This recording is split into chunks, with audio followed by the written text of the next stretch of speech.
Welcome back. It's wonderful to have you here in part 2. It's the last part of chapter 3 we are discussing today.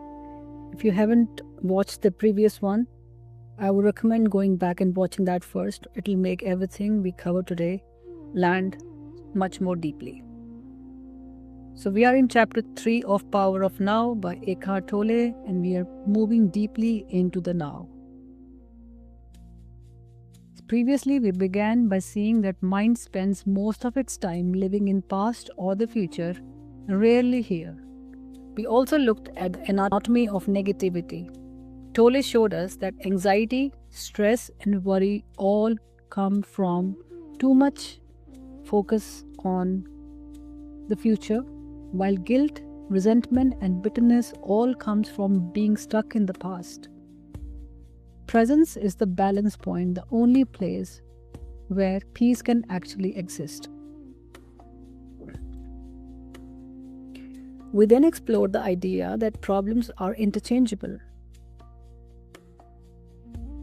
That if all your current difficulties disappeared tomorrow, but your inner state stayed the same, new problems would soon arise, because ultimately there is only one problem, the time-bound mind itself. And we looked at the difference between your life situation, which exists in thought, in time, and your actual life, which is only ever right here, right now.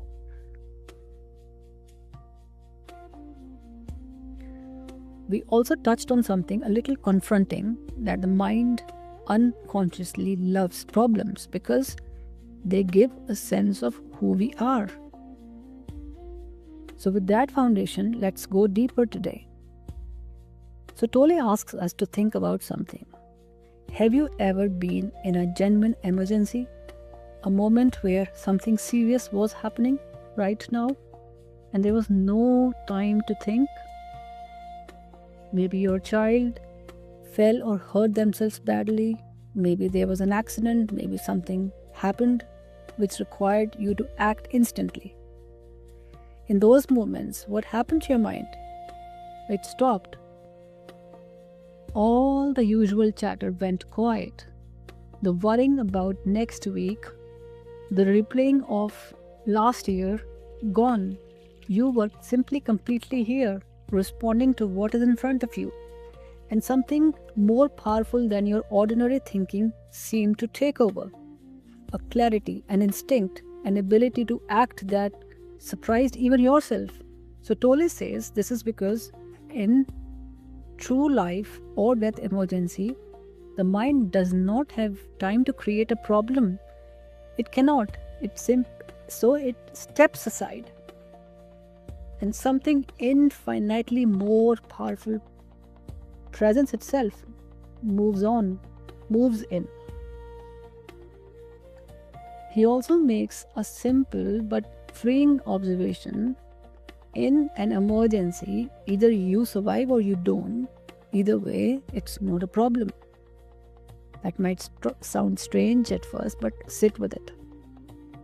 A problem is something that mind creates by mentally dwelling on a situation without acting. But in real emergency, there is no room for that. You just act or you don't. And either way, that is what is. So the teaching here is the quality of pure, undivided presence, the clarity of a real emergency is available to you right now. You don't need an emergency to access it. But emergencies reveal what is always there.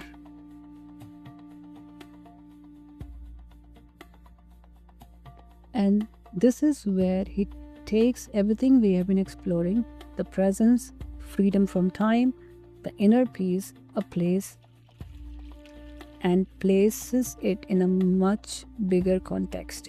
He says that what we are doing here is not just about feeling better as individuals. It's part of something much larger.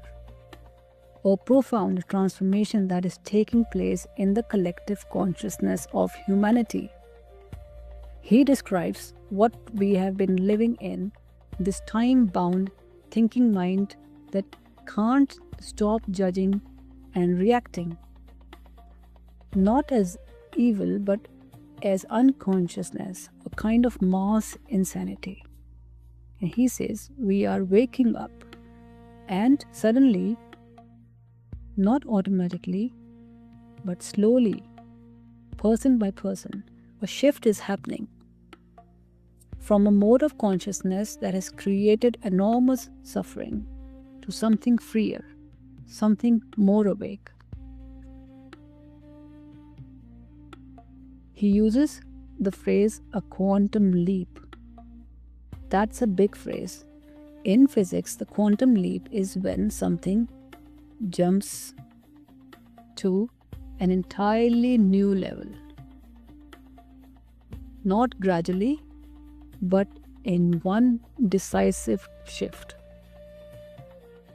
That's what Eckhart Tolle is describing in human consciousness. And he's not saying that this is guaranteed. He's clear about that. It requires some participation or cooperation. Each person choosing moment by moment to come back to presence. He calls it only a real chance of survival as species. And that might sound heavy, but there is something deeply hopeful in it too. Every time you choose presence over the mental noise, you are part of something bigger than just your own peace of mind. So is there joy, ease, lightness in what I am doing right now?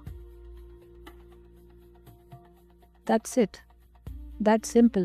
Tolle says if the answer is yes, even in small, quiet way, then you are present. You're acting from this moment and life is flowing. So that's the litmus test he's talking about. Litmus test for presence. But if the answer is no, if there is heaviness, struggle, or a sense of burden, then time has moved in. And the mind has taken over. And the present moment has been covered up. This is such a useful thing to notice, not to judge yourself, just to see. Think of someone doing the dishes, if they're dreading it, watching the clock, wishing they were somewhere else. That's the mind creating suffering out of a simple act. But if they're just washing, feeling the warm water, notice the small satisfaction of a clean plate, that's presence. And it's available in the exact same moment.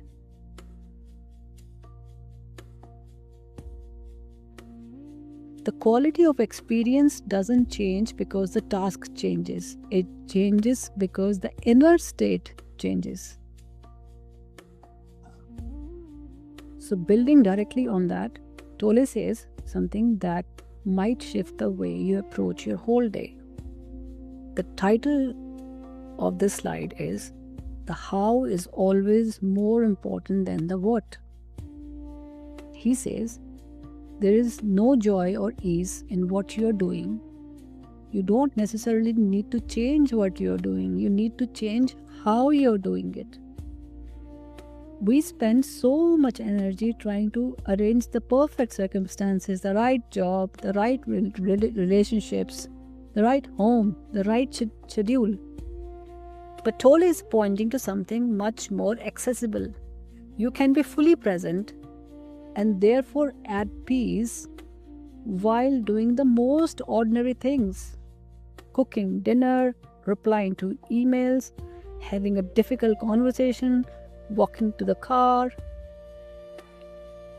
The key is to give your fullest attention to the action itself, not the result you're hoping for, not the future version of things being better.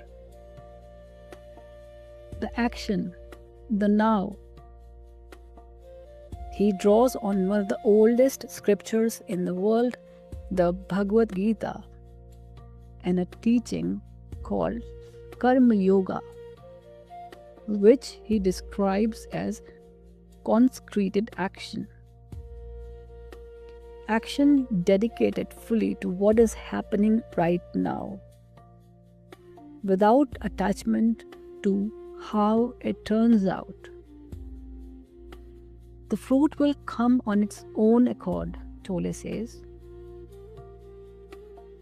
But the moment your attention is on the fruit, the result, the outcome, the future, you have left the present. And with it, you have left the only place where real peace is possible.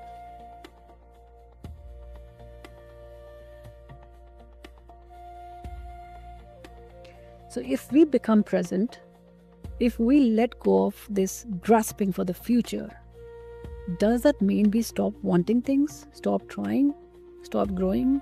No. And this slide title makes it clear. You can absolutely still have goals, still pursue things in the world. Tolle says that's the world of form, of gain or loss. That's normal human life. There is nothing wrong with that. But here's what changes. When your sense of self is no longer dependent on the outcome, when you're no longer driven by fear, by the need to prove something, by the terror of failing, and you pursue those goals with different energy entirely. No grim determination. No half-hearted effort, but something lighter, playful even. Because if failure comes, it doesn't destroy you. Your deeper sense of self, of who you are, doesn't depend on the result. So you can try again, fail, with much less suffering and a lot more energy. Think of a child learning to walk. They fall constantly and there is no shame in it, no story about what it means. They just get up and try again. And that quality of effortlessness, persistence, that's what presence makes possible.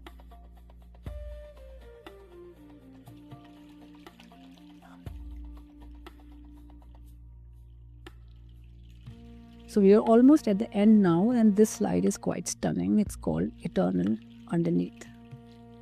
Tolle says, when you are truly living from presence, you no longer demand that situation, conditions, places, people make you happy and then suffer when they don't.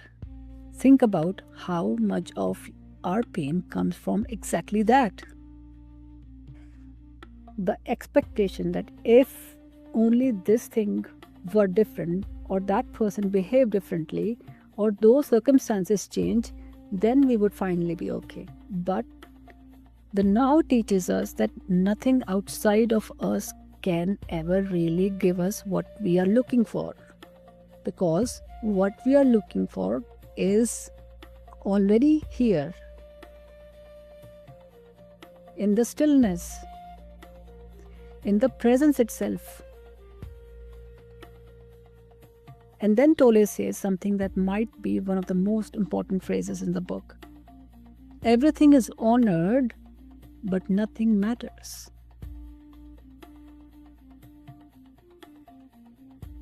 It means you can be fully with life, fully engaged, fully caring, and yet not be destroyed by any of it. Because underneath everything that comes and goes, the gain and the loss, the birth and the endings, there is something that cannot be touched, cannot be threatened.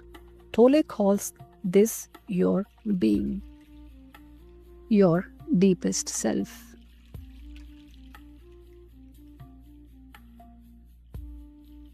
And that is always whole,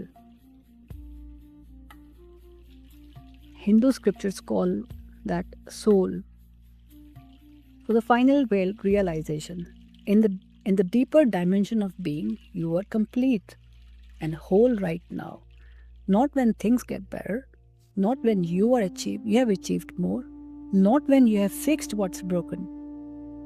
Right now, and from that place, and from that wholeness, Tolle asks a beautiful question. When this is your state of being, how can you not succeed? You have succeeded already.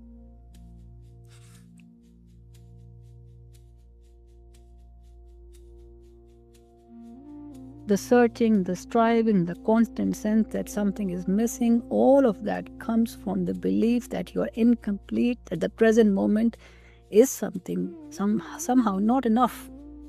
But when you discover the stillness that is always there, always here, underneath the noise of the mind, you realize that you were never broken. You were never actually missing anything. The peace you have been looking for is always here. It's in the now, waiting quietly for you to come home to it.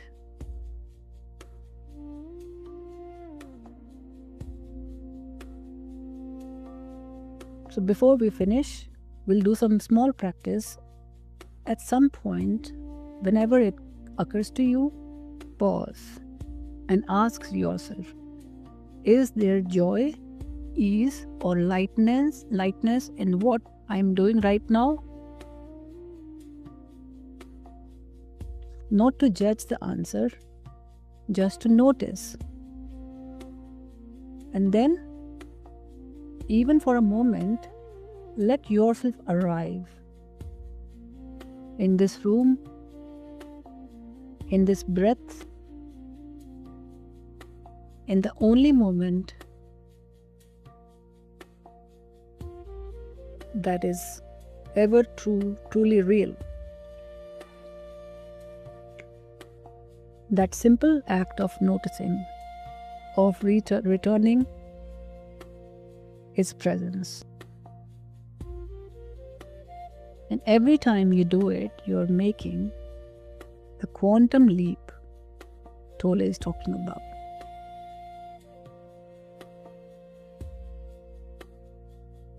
Thank you so much for being here, for bringing the kind of attention to your inner life.